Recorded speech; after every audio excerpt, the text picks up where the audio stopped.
Hello and welcome to Hoods, the show that gives you a look at Chicago's neighborhoods. What's cool, new, and interesting.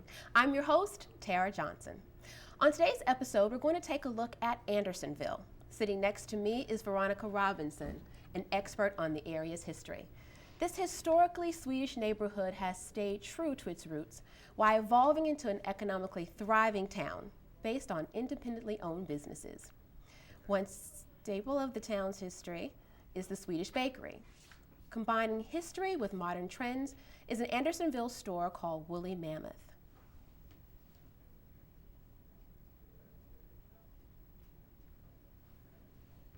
Transistor, a unique electronics store, shows the town's progression into modern day. Over 90 artists come together in the Galleria, a co-op store that puts the artist first. Granola, a booth in the Galleria, focuses on helping poverty-stricken countries. Finally, the Neo-Futurarium, a unique Chicago theater, will round out our show. But before we delve into these exciting adventures, we'll take a look at the Andersonville history.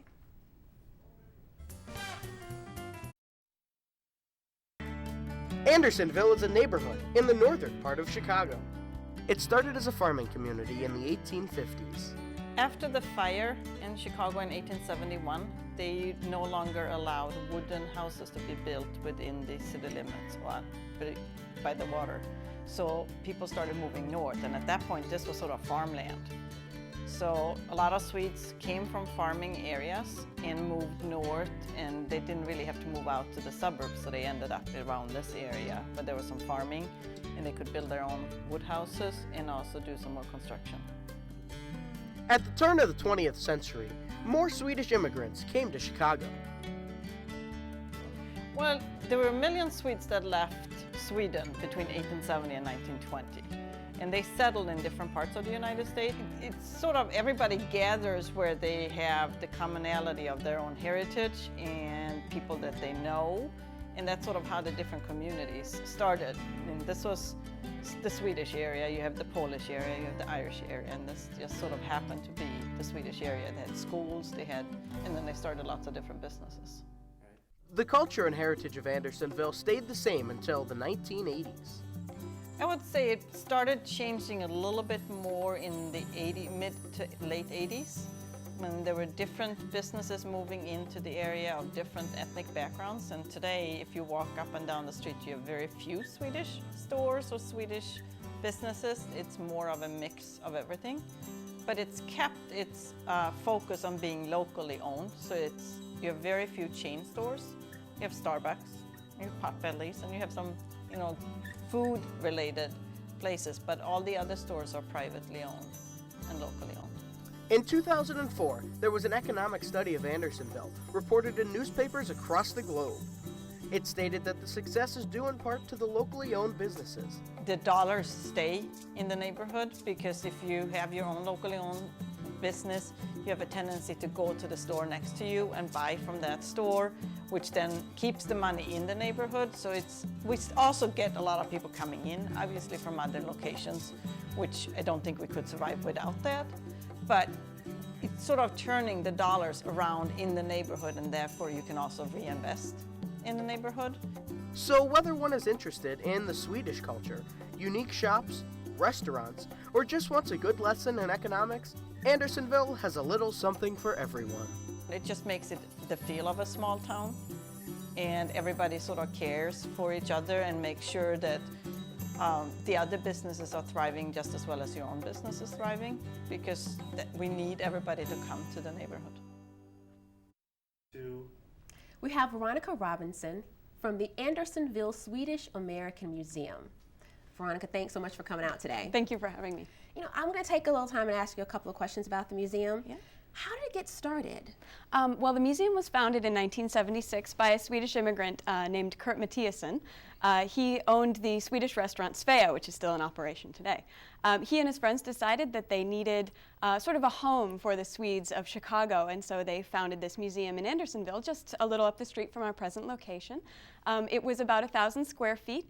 and they got a lot of donations from different people. And then in about 1988, they decided they needed a bit more space than 1,000 square feet. So they moved into the present location, which is the old Lind hardware store, which opened in 1909. Originally was a Swedish-owned hardware store, and we've been there ever since. So what kind of things can we learn? What can we expect to see at the museum? Well, our permanent exhibit is about Swedish immigration to Chicago in the late 19th and early 20th centuries. The Swedes came between 1850 and 1930. 1.2 million Swedes came to the United States.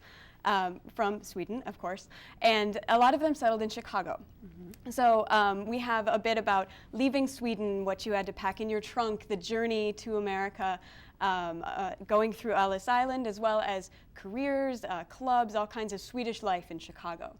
And we also have a rotating gallery down in the first floor, which about 4 times a year rotates around. We have contemporary Swedish exhibits there, and our children's museum on the 3rd floor, which is a hands-on area where kids can dress up and play through the immigrant experience. So they get to pack a trunk, work on a farm, go on a steamboat, all sorts of fun things. So they love that. Can adults come to the children's yes. museum? Yes, most certainly. Pretty good. What other kind of children's programming do you have, or other kind of different type of programs? Well, we do a lot of school tours that come through the museum. We do lots of kids programming, like our breakfast with Tom 10. We have pancake breakfasts with Santa Claus and with Pippi Longstocking. We also do, for adults, of course, we have lectures. We have musical events, all sorts of fun things going on at different times.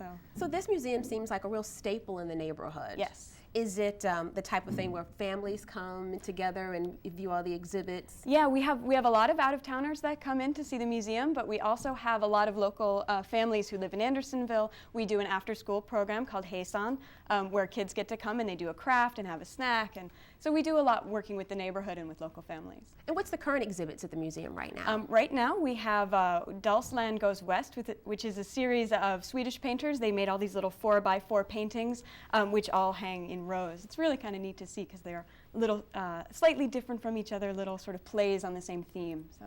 And is there an admission to the museum? Yeah, there's a suggested donation of $3 for students and $4 for adults. Is there any time for students that we could get in for free? Every second Tuesday of the month we do our free day. So. Always have to ask for the students. Yeah, you gotta have that.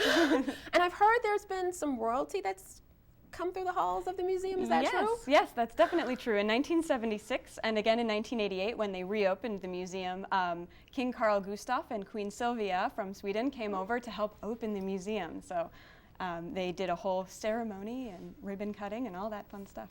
And that was a big event for Andersonville. Oh yes, it was huge and big for Chicago as well. That's wonderful. Thank you so much for sharing all that about the museum with us. Andersonville has a rich history, and I can't wait to see what else the neighborhood has in store for us. It's time for a tiny commercial break, but when we return, we'll take a look at another historical figure of Andersonville that I think might be one of my favorites, the Swedish bakery. So come right back to Hoods.